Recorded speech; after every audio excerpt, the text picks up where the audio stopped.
मैं और मेरा। जब तक ये भाव हमारे साथ रहेंगे, हमारे जीवन में पूर्णता नहीं आएगी, आ ही नहीं सकती। क्योंकि जहां सिर्फ मैं बसा है, वहां किसी और के लिए जगह हो ही नहीं सकती। चाहे जितना भी धन कमा लो, ज्ञान अर्जन कर लो, जितनी भी साधना कर लो, पूर्णता नहीं आएगी। पूर्णता केवल एक ही चीज से आती है, केवल एक ही भाव से। प्राचीन समय की बात है, एक आचार्य हुए, बहुत ज्ञानी, सारे शास्त्र पढ़ डाले, सब जान लिया, पर पूर्णता नहीं थी। लगता था अभी भी कुछ बचा है, कुछ शेष है जिसे जाना नहीं। जो नहीं है तो शांति नहीं है, एक अधूरापन है। छोड़ दिया उन्होंने सब। सोचा अब ध्यान करूंगा, बहुत हो गया ज्ञान। ज्ञान से तो प्यास ही नहीं बुझी। सब पढ़ डाला, पर जीवन का असली उद्देश्य आखिर क्या है, यह नहीं जान पाया। अब साधना ही मार्ग है, ये सोचकर वो एक गुफा में बैठ गया। 3 वर्ष घोर तपस्या की, लेकिन मंजिल तो कहीं दूर दूर तक दिखाई न पड़ी।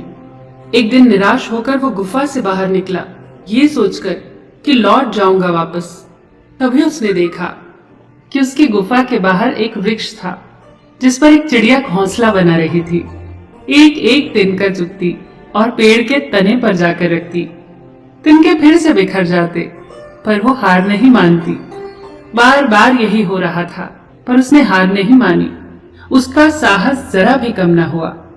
उस आचार्य ने सोचा, क्या मैं इस चिड़िया से भी कमजोर हूँ? क्या इस नन्हे से जीव से भी कमजोर है मेरा साहस, मेरी आशा, मेरी आस्था? फिर से चला गया वो गुफा के भीतर और लीन हो गया साधना में।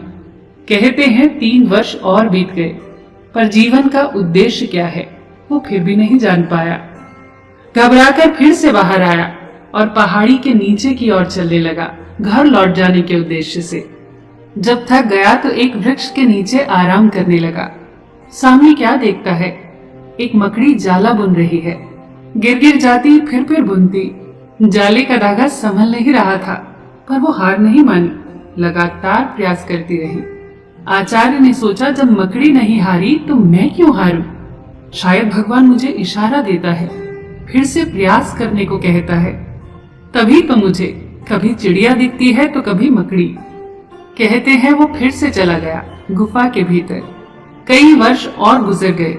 उसने अपना पूरा प्रयास लगा दिया, पर हाथ कुछ नहीं लगा। परेशान होकर वो फिर बाहर निकला और इस बार सोचा कि अब किसी के जाल में नहीं फंसूंगा। चाहे चिड़िया दिखे या मकड़ी या परमात्मा कोई भी इशारा दे, मैं फंसूंगा नहीं। मैंने अपने जीवन के कितने वर्ष दांव पर लगा दिए, पर कुछ भी हाथ नहीं आया। इस बार तो मैं कहीं नहीं देखूंगा, सीधी राह देखकर घर लौट जाऊंगा। ये सोचकर वो पहाड़ी के नीचे की ओर चल पड़ा। कोई आवाज आए, कोई फड़फड़ाहट हो तो वो आंखें बंद कर लेता। आगे बढ़ ही रहा था कि राह के बीचों बीच एक कुत्ता नजर आया, जिसकी पीठ सड़ चुकी थी, उसमें कीड़े पड़ चुके थे। उस जीव को देखते ही उस आचार्य के मन में करुणा जाग उठी। लाख जतन करने के बाद भी वो वहां से जा न सका, वहीं बैठ गया और उस जीव के घाव से कीड़े अलग करके घाव को साफ करने लगा। वो आसपास लगी जड़ी बूटियों को तोड़ लाया और उसका रस घाव पर लगाया।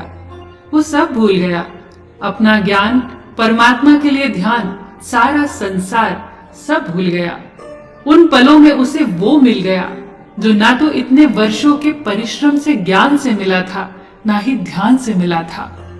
उस पशु के घाव धोते वक्त उसका सारा अहंकार उसी में तिरोहित हो गया।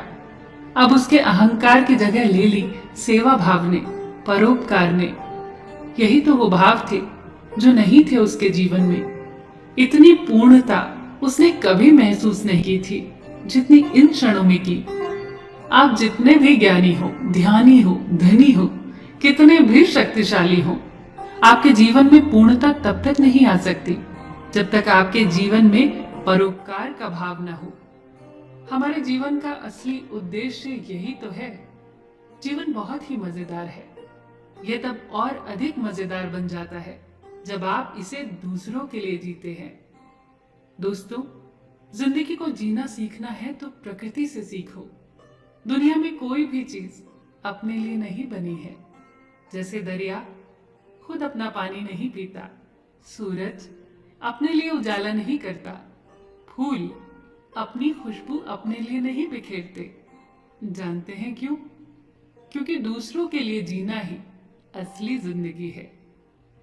फिर मिलेंगे दोस्तों अगली कहानी के साथ। तब तक के लिए अपना ख्याल रखिए और हमेशा मुस्कुराते रहिए।